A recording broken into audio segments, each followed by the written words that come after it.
ইনডিরেক্টিভ sentence এ কিভাবে imperative indirect করবা সেটা আমরা দেখব।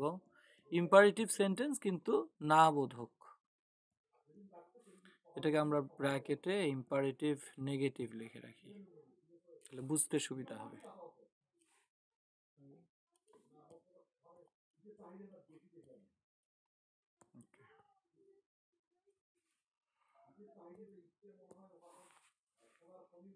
তাহলে ইম্পারেটিভ নেগেটিভ সেন্টেন্সে আমরা একটা সেন্টেন্স দেখি আগে। মনে করো একটা সেন্টেন্স হচ্ছে father said to his son, don't play in the sun. বাবা তার পুত্রকে বললেন রোদে খেলা করো না। ওকে, তাহলে এই সেন্টেন্সটা দেখো নিষেধ করতেছে, তাই না? জি। এখন এই সেন্টেন্সটাকে তুমি দুই ভাবে বাংলা বলতে পারো, যে বাবা ছেলেকে নিষেধ করতেছেন রোদে খেলা করতে, অথবা বাবা সেন্টেন্স পুত্রকে সানকে আদেশ করতেছেন সে যেন রোদে না খেলে। দুইভাবে বলা যায় না? Yes sir. আদেশ করতেছেন না করতে আর নিষেধ করতেছেন করতে, এইভাবে ভাববা। তা আসলে আমরা দুইভাবে অ্যান্সারটা শিখি। যখন এমন সেন্টেন্স হবে তখন তুমি এই যে said to জায়গায় যখন দেখলা যে এইটা একটা নেগেটিভ সেন্টেন্স, এই যে ডোন্ট আছে নেগেটিভ আছে না, ইয়েস স্যার। তাহলে তুমি এইখানে লিখবা অ্যান্সার করার সময় ফাদার,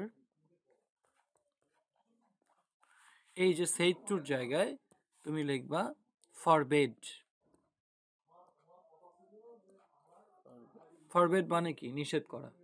নিষেধ কিন্তু হয়ে গেছে, এখন ফরবেড হিজ সান।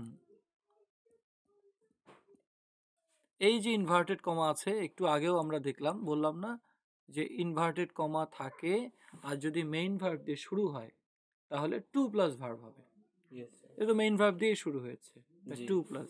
তাহলে father forbade his son to, আর টু এর পর ভার্ব কখনো চেঞ্জ হয় না, যা আছে তাই, to play in the sun.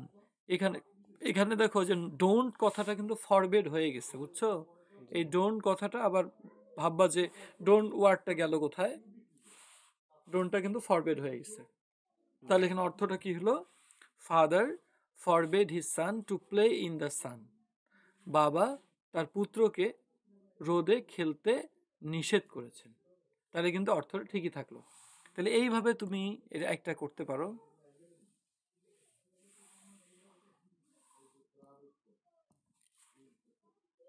এইভাবে করতে পারো।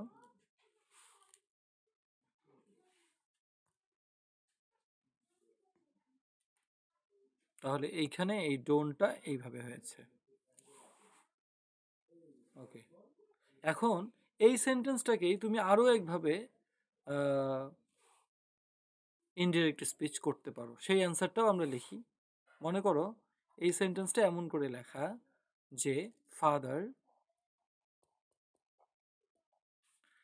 এইখানে এবার বাবা এটাকে অর্ডার যদি বলো, বা বাবা আদেশ করছে রোদে না খেলতে, তাহলে তুমি এই সেড টুর জায়গায় ফরবেডের জায়গায় তুমি অর্ডার লিখতে পারো। এখন তাহলে লেখো অর্ডার,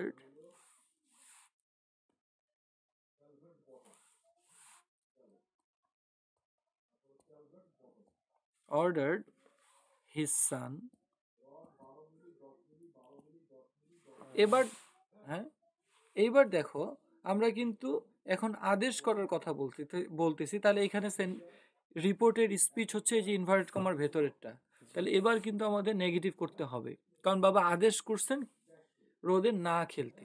তাহলে এই যখন ডোন্ট থাকবে তখন এরকমের মানে হাবোধক যদি ওয়ার্ড তুমি রিপোর্টেড ভার্বে নাও, যেমন এখানে অর্ডার আদেশ, এটা হাবোধক, তখন তোমাকে ডোন্টের জন্য লিখতে হবে নট টু।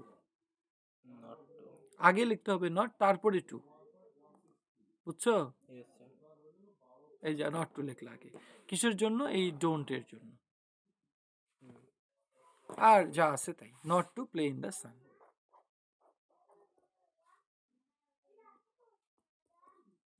বুঝছো?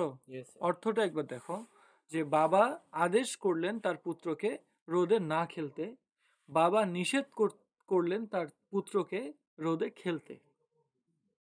একই হলো অর্থ। Yes, আর sir. বাংলার আমাদের মূল ডিরেক্ট স্পিচটা ছিল যে father said to his son don't play in the sun. বাবা তার পুত্রকে বললেন রোদে খেলো না। আশা করি বুঝছো। Yes, sir. তাহলে এই হলো তোমার ইম্পারেটিভের সেন্টেন্সে ডিরেক্ট থেকে ইনডিরেক্ট, এবং সেটা নেগেটিভ সেন্টেন্সে কেমন করে হয় এটা আমরা দেখলাম। ঠিক আছে।